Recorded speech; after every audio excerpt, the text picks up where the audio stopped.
Doktor Borginson przedstawia.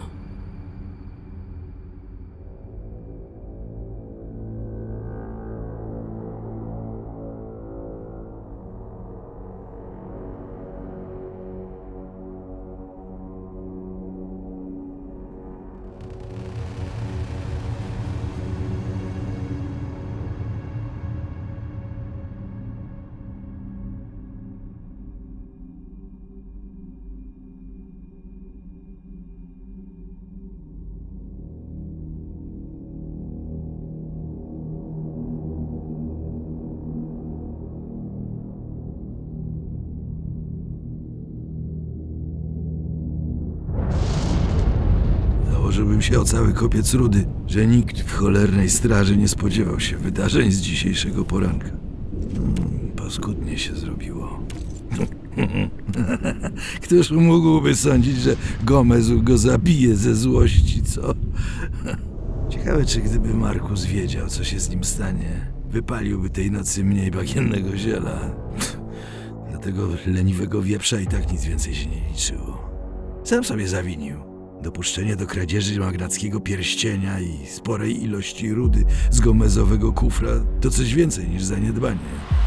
To znaczy, że albo sam to ukradłeś, albo jedyne, do czego się nadajesz, to zbieranie grzybków dla snafa.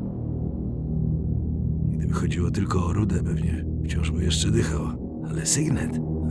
To zupełnie inna sprawa.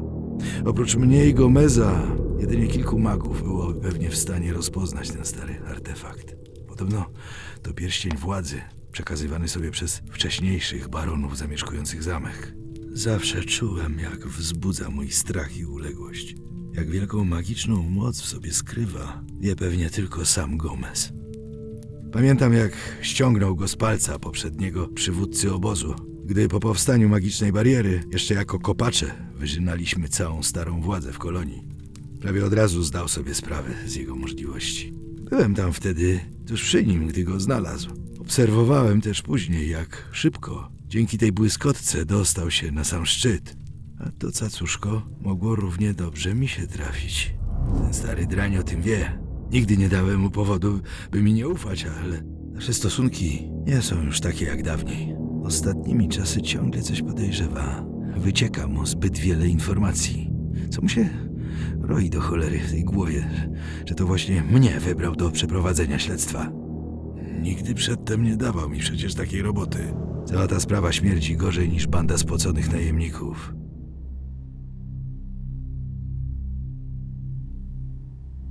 Człowiek myśli, że przez te wszystkie lata służby coś się zmieniło, że zapracował na jakąś pozycję, zaufanie. Aż przychodzi dzień jak dzisiaj i jedyne, czego może być pewien, to głodnych topielców w rzece przy zamku i wściekłego Gomeza, pewnie czekającego tylko, by nakarmić je jedynym wiedzącym o sygnecie strażnikiem. Ale niech go Beliar, jeśli tak łatwo się poddam. Cóż, pomyślmy, niewiele jest opcji. Laresa i jego szkodników z nowego obozu nie można wykluczyć. Choć uważam, że nawet oni nie odważyliby się na tak śmiałą kradzież. Sekciarze z obozu Bractwa nigdy przesadnie nie troszczyli się o dobra materialne, inne niż bagienne ziele w swoich skrętach. Mamy tu w kolonii od niedawna spory problem z szajkami przemytniczymi. W większości tworzą je kopacze ze złodziejską przeszłością, ale ich przywódcy kryją się w cieniu i nie zdziwiłbym się, gdyby nawet zajmowali jakieś poważne stanowisko w każdym z obozów. Te karalochy na pewno mają wtyki w wielu miejscach i mogliby łatwo podrzucić Markusowi jakieś lewe ziele, żeby się upalił do nieprzytomności. No bo jak inaczej mógł tak bardzo odlecieć? Podobno, gdy go rano znaleźli z niedopałkiem w ręce, ciągle jeszcze był na cholernym haju. Wiele osób wiedziało, że jara na warcie. Pewnie nie trudno byłoby dowiedzieć się o tym komuś z zewnątrz. Po straży długo krążyła historyjka o tym, jak ten błazen pewnego razu zasnął z palącym się skrętem, siedząc na tronie Gomeza. Szakal wpadł tam wtedy po coś w nocy. Mówił, że fajka spadła mu tak, że wypaliła w tronie cholerną dziurę.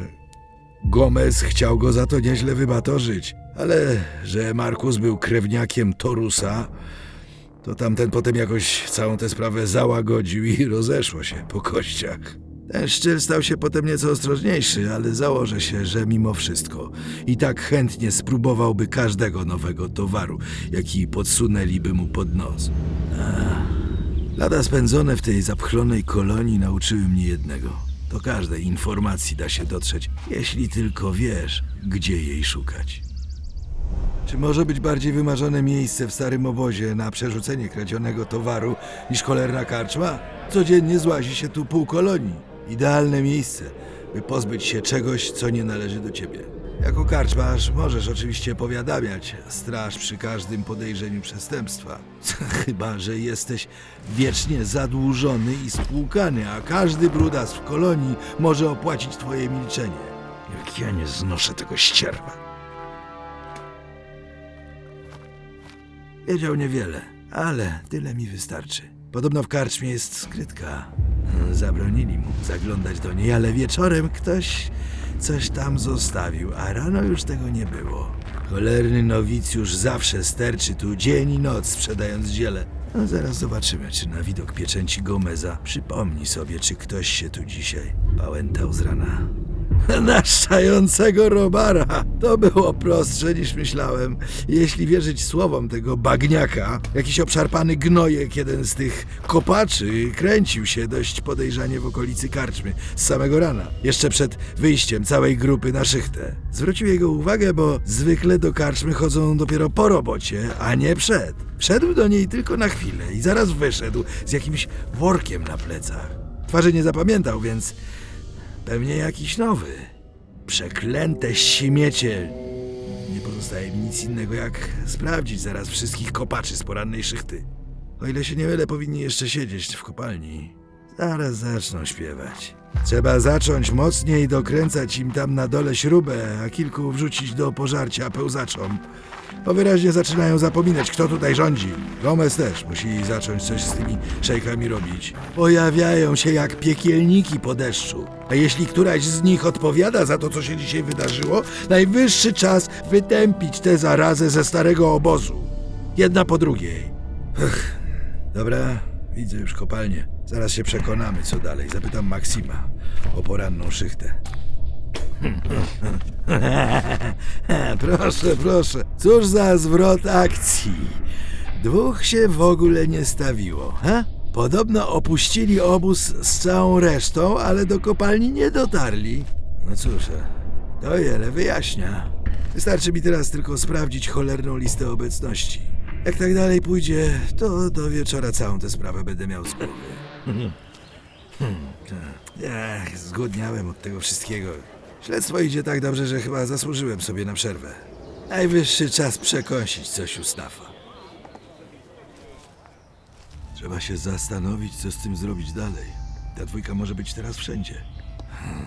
Chyba najlepiej wrócić, zdać Gomezowi wstępny raport, sprawdzić, kogo dokładnie nie było na szychcie, a potem wystawić listy gończe we wszystkich obozach. Tyle, że... Cholera... On na pewno podejrzewa, że mogę być zamieszany w kradzież. Nie mogę tak po prostu wrócić i oskarżyć jakiejś dwójki kopaczy. Mogłem to przecież równie dobrze zmyślić. Muszę zdobyć jakiś dowód. Cholerny Gomez! Tak się odpłaca za lata służby? Byłem jego zaufanym strażnikiem, a teraz muszę biegać po lesie za jakimiś brudnymi kopaczami. W dupie mam ten jego pierścień. Sam niech go sobie szuka. Wrócę tam, stanę przed nim i powiem mu prosto w twarz. Słuchaj no, cholerny... Ej, no matka Gomeza, to przecież Drago z zamku. Co on tu w ogóle robi? Dziwny. Wraca z nowego obozu? Szedł ścieżką i usłyszał kłótnię w lesie dwójki kopaczy? Mówi, że przyczaił się, by podsłuchać, o co chodzi, a gdy okazało się, że rozmawiają o skradzionej Gomezowi rudzie, wkroczył do akcji. Jak tylko znalazł przy nich worek, od razu takich potłukł, że nie wie, czy jeszcze żyją. Biegł właśnie do obozu, żeby mnie znaleźć i sprowadzić więcej straży. Dzięki niech będą Innosowi. Za chwilę cała ta farsa się skończy i znów wszystko będzie jak dawniej. Powie mi, Gniewny, jesteś moim najbardziej lojalnym strażnikiem. Tak będzie, na Beliara. Co jak co, ale po dzisiejszym dniu zasłużyłem sobie, żeby porządnie się schlać. No są, ale oberwali. No, chyba zdążyli już zdechnąć. Zobaczmy, czy jest tu gdzieś pierścień. Cholera, nic tu nie ma. Może mają go przy sobie. Trzeba ich przeszukać.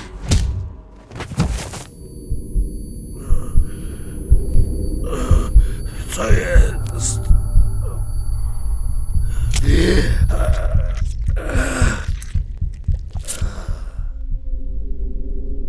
Nigdy nie lubiłem tej jego paskudnej gęby.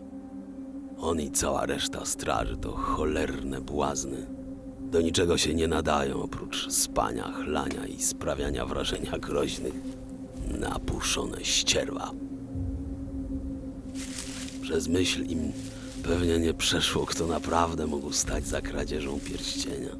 Komu mogło zależeć, żeby go zdobyć, by osłabić pozycję Gomeza? Z pewnością bandzie obszarpańców z kopalni. Logiczne myślenie wykracza poza zdolności straży. Wystarczyło zostawić im kilka wątpliwych tropów, żeby rzucili się na nie jak psy, oskarżając nawzajem i szukając podstawionej przeze mnie dwójki idiotów. Lares miał rację. Przewidział wszystkie ruchy. Naprawdę nieźle to zaplanował.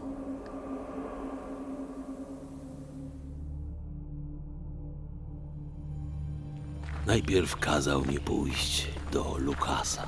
Ten świrus ma łeb na karku. To pewny gość, który wie, kiedy powinien milczeć.